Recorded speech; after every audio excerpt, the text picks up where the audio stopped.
আসসালামু আলাইকুম। সম্মানিত দর্শক শ্রোতা সবাই কেমন আছেন? আশা রাখি সবাই ভালো আছেন। মাদ্রাসার শিক্ষক কর্মচারীদের জন্য একটি জরুরি নির্দেশনা দেওয়া হয়েছে। একটি নতুন নোটিশ প্রকাশিত হয়েছে মাদ্রাসার শিক্ষক কর্মচারীদের জন্য। এখানে জরুরি নির্দেশনা সম্পর্কে বিস্তারিত কি বলা হয়েছে আপনাদের মাঝে জানিয়ে দেওয়ার চেষ্টা করব। আশা করি ভিডিওটি মনোযোগ সহকারে শেষ পর্যন্ত দেখার চেষ্টা করবেন। আর আমাদের এই চ্যানেলটিতে নতুন হয়ে থাকলে অবশ্যই চ্যানেলটি সাবস্ক্রাইব করে পাশে থাকা বেল আইকনটি অন করে রাখবেন। এখন থেকে বিস্তারিত। আর আমাদের এই চ্যানেলটিতে প্রতিনিয়ত মাদ্রাসার সকল আপডেট নিউজগুলো পেয়ে যাবেন। এই রিপোর্টটি 15 আগস্ট প্রকাশিত হয়েছে। দেখতে পাচ্ছি বলা হয়েছে যে মাদ্রাসা শিক্ষা অধিদপ্তরের আওতাধীন শিক্ষা প্রতিষ্ঠানের প্রধান ও শিক্ষক কর্মচারীদের জন্য নতুন নির্দেশনা দিয়েছে কর্তৃপক্ষ।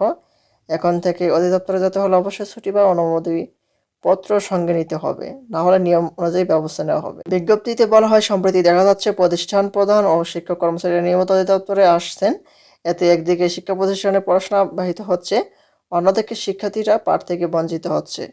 এতে আরও বলা হয়, এমপিওভুক্তি, বিশেষ বরাদ্দ, উচ্চতর স্কেল, পদোন্নতি, জন্ম তারিখ সংশোধন, তারপর হচ্ছে বকেয়া বকেয়া প্রদান, প্রশিক্ষণ প্রণয়ন, ইন্ডেক্স প্রদান বা কর্তন সহ সব কাজ প্রতিষ্ঠান প্রধানের মাধ্যমে অনলাইনে বা ডাকযোগে পাঠাতে হবে।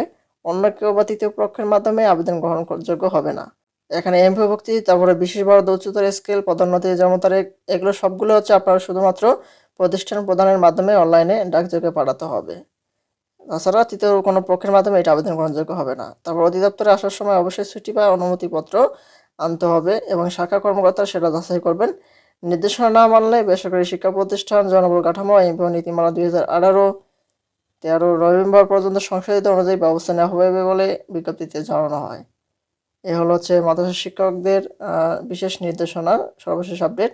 পরবর্তীতে জাতীয়করণ সম্পর্কে নতুন কোনো আপডেট আসা মাত্র আমাদের চ্যানেলটিতে পেতে অবশ্যই চ্যানেলটি সাবস্ক্রাইব করে রাখবেন। ধন্যবাদ সবাইকে।